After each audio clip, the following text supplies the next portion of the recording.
Hiya, I'm Bruce Fumi. As a Scottish history tour guide, some folk want me to tell them stories from Scotland's history. Other folks just want me to take them to outlander film locations. Today, when it's way too snowy to travel, just a short distance from my house, I can do both here at Tullibardine Chapel.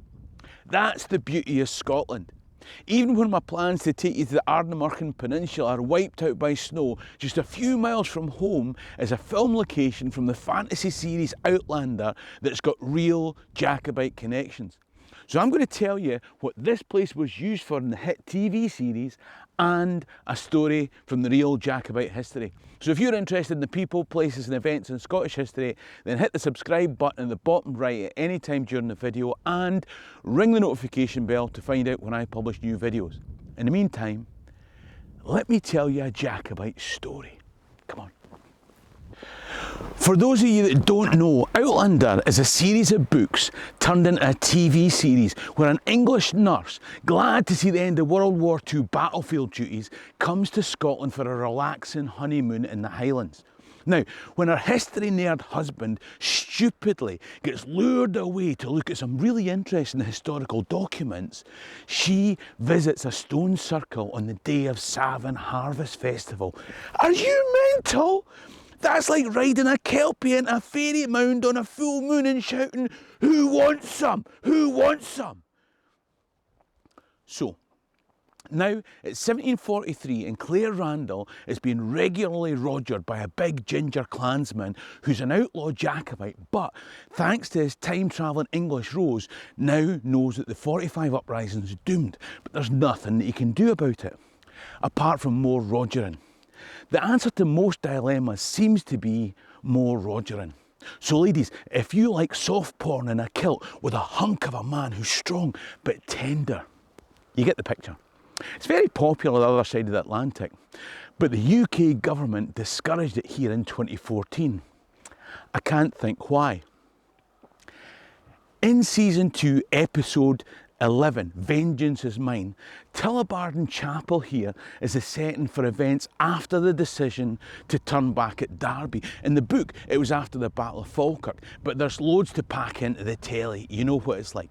Anyway, the heroine, Clare Randall, is hiding out in this chapel with a bunch of Mackenzie clansmen, of which our hero, Jamie the Giant Ginger Jacobite, is one. He's actually a Fraser, but just watch the series or read the book. I'll leave a link in the description. The point is, they're cornered and surrounded by redcoats who threaten to burn the place down. There's no way out. Unless, what say we tell them that we have this Englishwoman as a hostage and you'll be burning her too? As it was, some Highland villagers had already tried to burn her as a witch in a film set about 5 miles that way, but that's another story. The point is that if the redcoats didn't want to burn an Englishwoman alive with these Highland savages, then they would have to make a deal. And at the door of this chapel is where they negotiate. Now, if they want the Englishwoman, they'll have to give their word that the Highlanders go free. Now, you and I know that she's with the Highlanders, but the redcoats don't. This is the only way out. She has to make up some cock and bull story to explain how she, a genteel Englishwoman, managed to find herself in the midst of this rebellious horde as the redcoats take her south to England, which is where she's from, but not when she's from. And not only can she not get back to her own time, but she knows Culloden's approaching and may never see her Highland lover again. Inside the chapel, they embrace in one of those will they ever be together again moments. Now, if you don't want to know the results, look away now. They do. Now, in the real world, this was a private chapel of the Murrays of Tullibardine, who acquired the lands in this area in 1284. It's part of the great Murray of Athol family. The chapel was built in 1446, so it did well to survive the Reformation, partly because it was a private rather than a parish church. Now, you know, aristocrats would build a chapel so that the family could be buried and pay priests to pray for their eternal souls after their death. The wonderful thing about medieval Christianity was that you joined the aristocracy by being a warrior who fought in bloody combat for a certain king. If you chose the winning side, then in addition to getting to keep the pillage and plunder, you got lands and a title.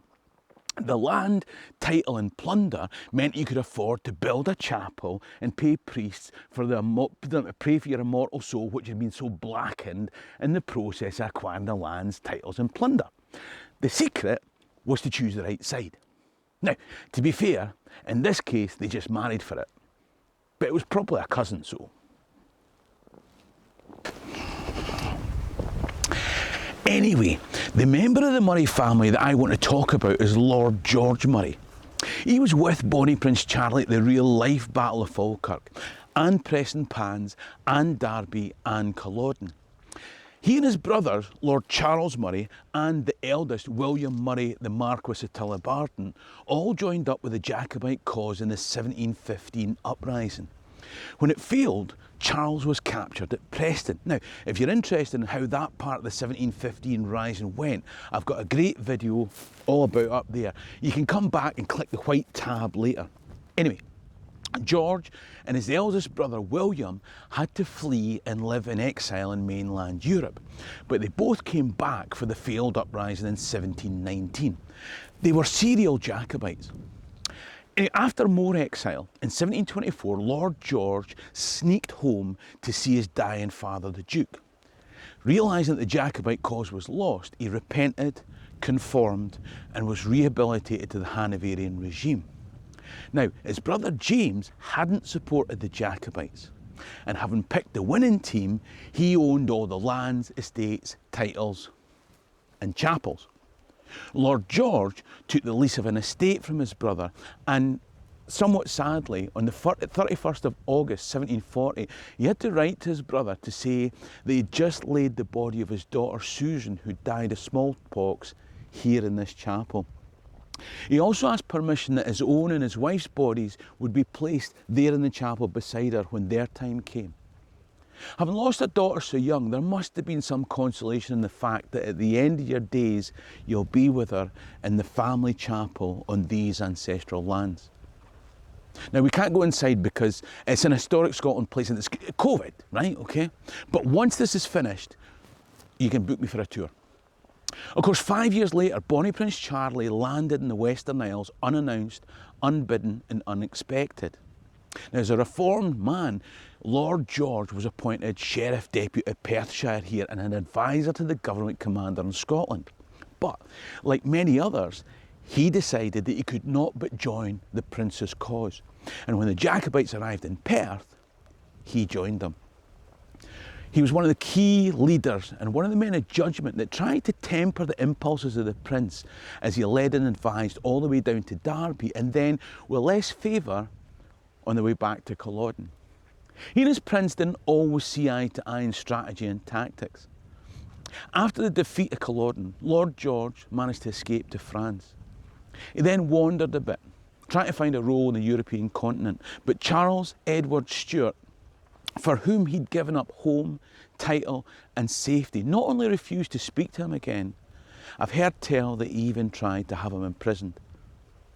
4 years after Culloden, as Lord George Murray lay dying in the Netherlands, I wonder if he looked back on 10 years of exile after the 1715 uprising, then risking life and limb in the 1719 and then again rising in 45 in spite of having made his peace with the Hanoverians.